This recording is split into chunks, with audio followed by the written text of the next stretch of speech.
assalamu aleykum wa rahmatullahi taala wa barakatuhu.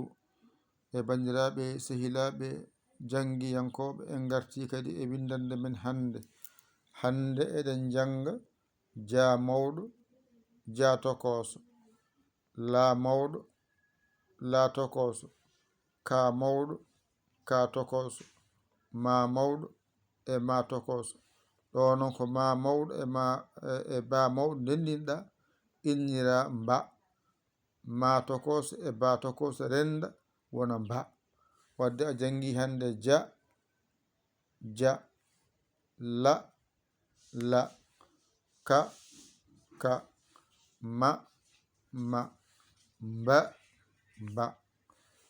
ɗum ɗo woni mawɗe ɗe, ɗum woni tokose ɗe ari ardi.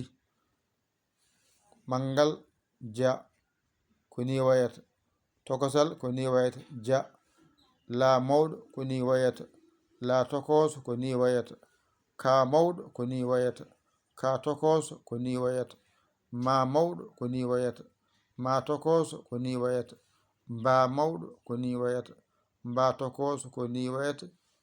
windande men tati ɓiire nan ɗon.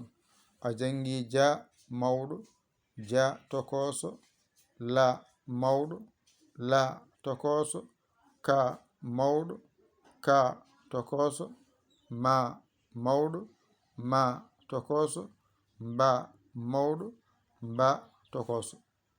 ƴettu kuƴol ma e karnema mbañitoɗa jangga ɗigga. a hoolaki hoorema ƴeewa camorɗoma ɗakkoɗa sara makko hollumaɗe ha jiitaɗe certa e majjere. nani a ronki dañjoma saggitma noddu en e 00221 77 906 14 81 mbaɗa yaya mbaɗa li jiita WhatsApp o ngara caggitoɗa. a saggani noon alhamdulillahi rabbil alamina. on jarama ko musidɗo moon guiɗo moon almudo moon nder e bowal yaya li Kaolack Sénégal. alhamdulillahi rabbil alamina.